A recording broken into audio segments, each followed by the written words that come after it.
আমরা এইভাবে এগিয়ে চলেছি যে কেভটা আছে কুইরিমে, সেই কেভের দিকে। এই যে জায়গাটা দেখছেন যে পাথরগুলো পড়ে আছে, বড় বড় বোল্ডার পড়ে আছে, বয়স্ক লোক তারা অবভিয়াসলি পারবেন না এখানে আসতে, আমি সোজা সাপটা বলছি। এই যে এখানে একটা জলাশয় আছে, এই জলাশয়টাকে পার করে ওদিকে যেতে হবে। এই দেখুন, এই হচ্ছে কেভ, ভেতরে এতটা জল আছে।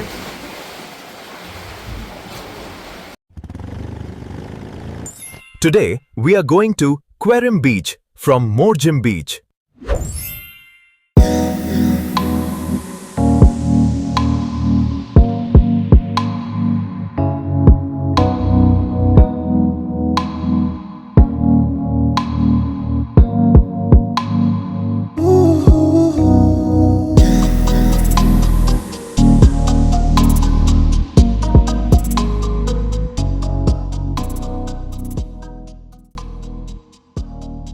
Welcome, good morning from Querim beach. তো আজকে আমাদের এটা ফার্স্ট ডেস্টিনেশন।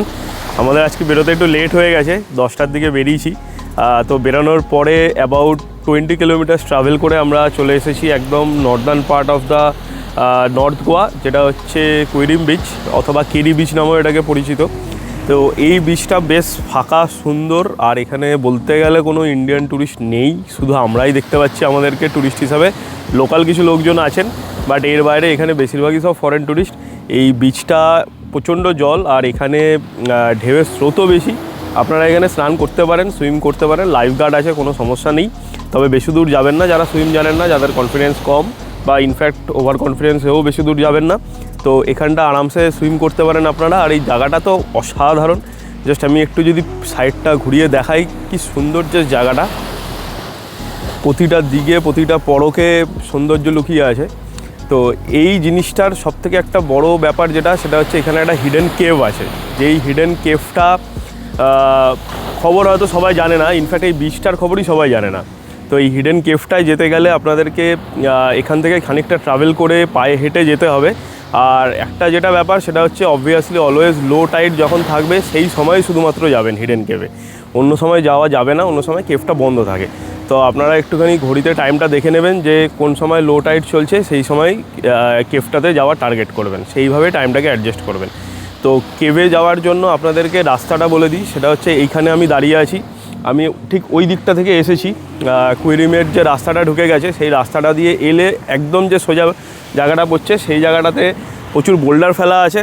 তো সেই জায়গাটা দিয়ে আপনারা বেসিক্যালি কিছু করতে পারবেন না, সমুদ্রে নামতে পারবেন না, ডেঞ্জার জোন হিসেবে চিহ্নিত করা আছে।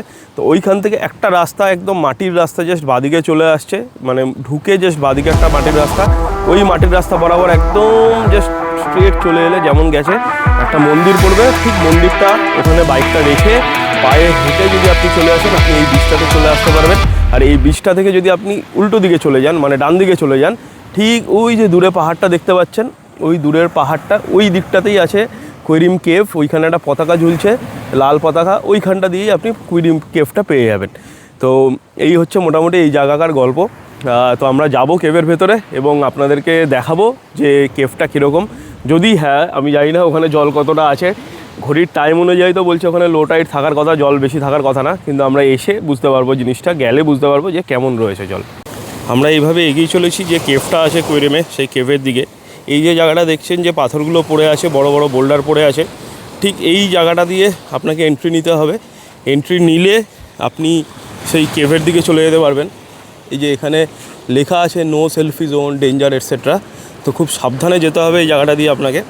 তো দেখতেই পাচ্ছেন জায়গাটা কেমন, খানিকটা এরকম জায়গাটা। এই জায়গাটা দিয়ে গেলে আপনারা পৌঁছে যাবেন ওইদিকে যে কেভটা আছে সেখানে। তো চলুন দেখাবো ওইদিকে, যদি ওইদিকে যাওয়ার মতো পরিস্থিতি থাকে।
এই যাচ্ছি আমি কেভের দিকে। আমার বউ একটু উপরে দাঁড়িয়ে গেছে, আগে আমি জায়গাটা দেখে আসি, তারপরে তাকে নিয়ে যাব। দেখুন জাস্ট কি অবস্থা। এই চলে এসেছি কেভের সামনে।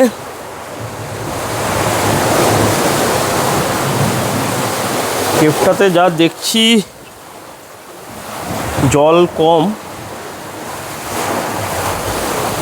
মানে ওই দিকটাতে তো জল আছে অবভিয়াসলি, আপনারা ওই দিক অবধি যেতে পারবেন না।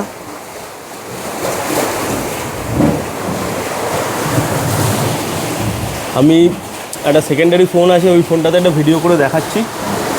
এই দেখুন, এই হচ্ছে কেভ, ভেতরে এতটা জল আছে। আমি একটু নামছি, যত বেলা বাড়বে, যত হাই টাইড হবে, এই জায়গাটা জলে আরও ভরে যাবে।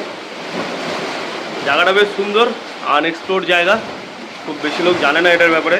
তো যারা জানে না তারা এই ভিডিওটা থেকে জেনে যাবেন। তবে এই জায়গাটা জানলেও আপনি যে আসতে পারবেন ইজিলি তেমনটা নয়। তার একটাই কারণ, সেটা হচ্ছে যে এখানটাতে আসার আর রাস্তা একটু কঠিন। দেখুন কীভাবে জল বেড়ে যাচ্ছে, আমাদের এখানে বেশিক্ষণ দাঁড়ানো ঠিক হবে না, তো আমি ধীরে ধীরে উঠে যাব। তবে জায়গাটা বেশ সুন্দর, বেশ ভালো অ্যাডভেঞ্চার হলো। এই বেরিয়ে এলাম, বেরিয়ে এবার ধীরে ধীরে এই রাস্তাটা দিয়ে উঠে যাব।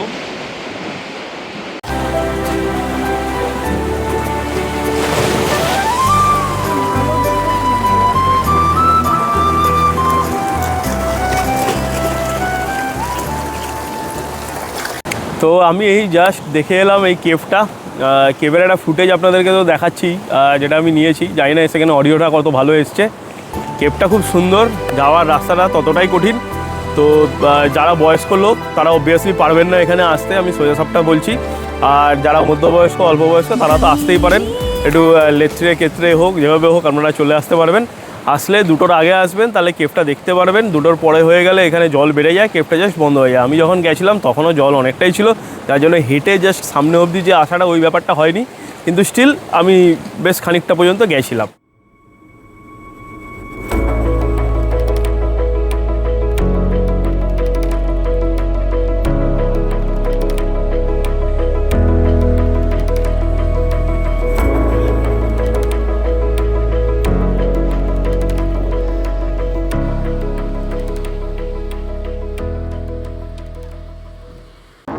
Welcome to Arambol beach. এই আরাম্বল বিচ কৈরামের থেকে মোটামুটি 5 থেকে 6 কিলোমিটার দূরে অবস্থিত। এখানে ঢোকার আগে 50 টাকা দিয়ে স্কুটি পার্কিং করে আপনাদেরকে ঢুকতে হবে। এই বিচটাকে রাশিয়ান বিচও বলা হয়। এই জায়গার যেটা বিশেষত্ব সেটা হচ্ছে এখানে একটা খুব সুন্দর সুইট ওয়াটার লেক আছে। ওই যে দূরে পাহাড়টা, ওই পাহাড়টার ওখানেই সুইট ওয়াটার লেকটা আছে। এটা যেহেতু এপ্রিল মে মাস, এই সময় জলটা একটু কম থাকে বা থাকেই না, সেই কারণে আমরা আর ওই দিকটাতে যাইনি। আপনাদের ওখানে যেতে গেলে মোটামুটি 2 থেকে 2.5 কিলোমিটার ট্রেক করে তবেই যেতে হবে। আর যারা অক্টোবর মাসে আসছেন বা তারপরে মার্চ অবধি আসছেন, অক্টোবর টু মার্চ, তারা অবশ্যই ওই জায়গাটা ভিজিট করবেন। আর এখানে একটা মাড বাথ নেওয়ারও জায়গা আছে ওই লেকের পাশে, সেটাও নেবেন অবশ্যই। এখন আমরা এসে গেছি ম্যান্ড্রাম বিচে। এই যে আরাম্বল বিচ, সেখান থেকে ওই ধরুন 1.5-2 কিলোমিটার মতন গেলে এই ম্যান্ড্রাম বিচ পড়ে। তো এই ম্যান্ড্রাম বিচের সামনেটা এরকম টাইপ। এই যে এখানে একটা জলাশয় আছে, এই জলাশয়টাকে পার করে ওদিকে যেতে হবে। ওদিকে গেলে ওই দূরে দেখা যাচ্ছে যে ম্যান্ড্রাম বিচ আছে, ওই বিচে গিয়ে পৌঁছবো। এখানেও সেম ওই বিচ এক আছে, আর আপনারা এখানে সুইম করতে পারবেন ডেফিনেটলি। তবে এই জলটাতে কেউ নামে না, আমি কাউকে দেখছি না। তো আপনারা যদি সামনের দিকে গিয়ে সুইম করতে চান তো ডেফিনেটলি সুইম করতে পারেন। আর এখানে পার্কিংয়ের জন্য 50 রুপিস নিল। জানি না আর কোনো জায়গা আছে কিনা যেখানে ফ্রি পার্কিং করা যায়, তবে আমি যেখান দিয়ে ঢুকেছি, মানে অ্যাটলিস্ট গুগল ম্যাপে যে জায়গাটা দেখালো ওখানে 50 রুপিস নিল পার্কিংয়ের জন্য। তো চলুন আবার ম্যান্ড্রাম বিচের সাইডটা গিয়ে আপনাদেরকে দেখাচ্ছি। এই আমরা চলে এসেছি ম্যান্ড্রাম বিচে। তো ওই জলাশয়টার উপর দিয়ে হেঁটে এলে আপনারা এই বিচটা পাবেন। এখানেও 2-3টে বিচ শ্যাক আছে, বেশি নেই, 2-3টেই আছে। তো এই বিচ শ্যাকে বসে আপনারা এখানে এনজয় করতে পারেন বা সুইম করতে পারেন। এখানে সব রকমের খাবার দাবার পেয়ে যাবেন। বিচটা অনেকটাই শান্তশিষ্ট, বাস জাস্ট মানে সেরকম কোনো লোকজন নেই বললেই চলে। লাইফ গার্ড আছে, ওটা সব জায়গাতেই থাকবে। তো এবার এখানে যারা আসতে চান, ওই আরাম্বলের কাছাকাছি যারা আছেন, তারা এখানে ডেফিনেটলি ভিজিট করতে পারেন। আর এর কাছাকাছিও বেশ কিছু রিসর্ট আছে। আমরা একটা রিসর্টের মধ্যে দিয়ে এলাম, সি টার্টল বা সামথিং একটা কিছু নাম ছিল। তো সেই রিসর্টগুলোর মধ্যে দিয়ে আসলে বা সেই রিসর্টগুলোতে থাকলে আপনি এখানে ইজিলি এন্ট্রি করতে পারবেন বা বিচ অ্যাক্সেস পেয়ে যাবেন। ওহ, কি অসাধারণ রাস্তা, গোয়ার বেস্ট রাস্তা এটা মনে হয়, ভিউটা জাস্ট এনজয় করুন।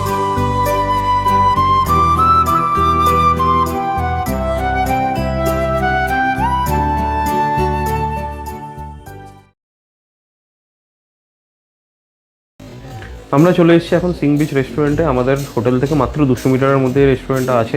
এই রেস্টুরেন্টের অ্যাম্বিয়েন্স খুবই সুন্দর এবং ঠিক সমুদ্রের সামনে বসে আমরা ডিনারটা করব।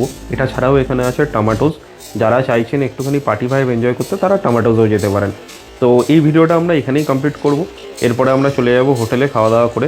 যদি ভিডিওটি ভালো লাগে লাইক করুন এবং চ্যানেলটিকে অবশ্যই সাবস্ক্রাইব করুন। ধন্যবাদ।